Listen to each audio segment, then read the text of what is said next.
Всъщност ние това го искаме наистина от повечето си пациенти. Това, което казваш ти, още преди операцията по някакъв начин малко или много да ограничат това количество, поне доколкото е възможно, за да могат да са готови за операция. Твоя хабит, в смисъл твоя начин на живот. То не може да се промени така от днес за утре. Tabii çok zor alışkanlıkları И değiştirmek. тогава то трябва време. Bir iki günde И после değiştirmek çok zor. аз след това трябваше да вечерям или да отида на такава среща, аз така си правех и толкова изяждах и знаех, че това много си. Yani tam И си olarak избирах от всичко, което е най-доброто и само толкова.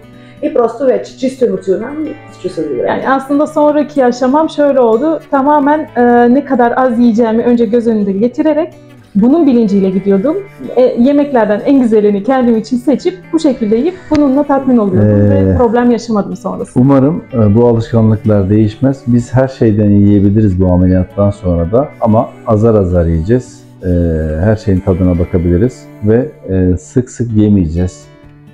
Gereksiz öğünler eklemeyeceğiz. Yoksa geri kilo alırız. Всъщност ние ти пожелаваме да си запазиш този нов начин, който си поставила на хранене и за напред, за да можеш да не се затрудняваш по-нататък, просто за да не възвръщаш килограмите. Главната ни идея и цел от тук нататък ще е това. Има и нещо друго, което се pромени. Вече не ям храна, която преди съм яла. Има неща, които сега вече не харесвам, а преди са ми били любими неща. Yani artık yiyeceklerimde de farklılıklar oluştu. Önceden çok severek yiyip tükettiğim gıdaları yani şu an yiyemiyorum ya da tercih de etmiyorum. Canım da çekmiyor açıkçası. Ne güzel, demek ki alışkanlık haline gelmiş. Bu şekilde devam edelim. Това е много хубаво.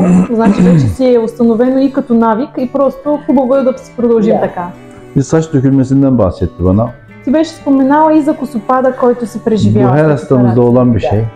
По принцип, Това почна преди около месец всъщност. Преди това не е имало никакъв проблем. yani aslında bir ay önce başladı bu saç dökülmesi. Много повече ми капа косата, отколкото примерно нормално. Öncesinde de benim saç dökülmem vardı bu arada. Sadece biraz daha fazla yoğunlaştığı için. Hızlı kilo verildiğinde ve yeterince beslenilmediğinde bu ameliyattan sonra saç dökülmesi görülebiliyor ama saçları geriye gelecek. По принцип след тази операция почти при всички пациенти това нещо го срещаме.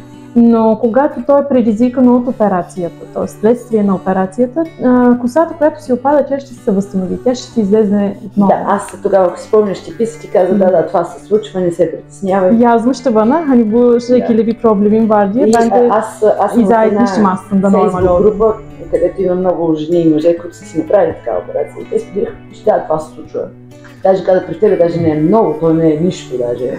Hatta аз просто реших, че за мен benim е dahil много olduğum bazı gruplar var. Bu ameliyatları geçiren başka hastalarla deneyimlerimizi paylaştığımız. Benzer Orada şeyler var. bahsettim ve herkes dedi ki yani bu aslında çok doğal bir şey. Kesinlikle. Büyük bir problem. Biz teşekkür ediyoruz geldiği için, röportaj için. Благодарим ти за това, че дойде след една година да те видим и всъщност и за интервюто, което проведохме. Umarım geriye kilo almaz. Надяваме се от тук нататък да си запазиш килограмите, да не възвръщаш. Onu daha sağlıklı günlerde tekrar görmek isteriz. И бихме се радвали да те видим и друг път в по-здравословни дни, в по-добра форма. Teşekkür ederiz. Благодаря много. И аз много благодаря.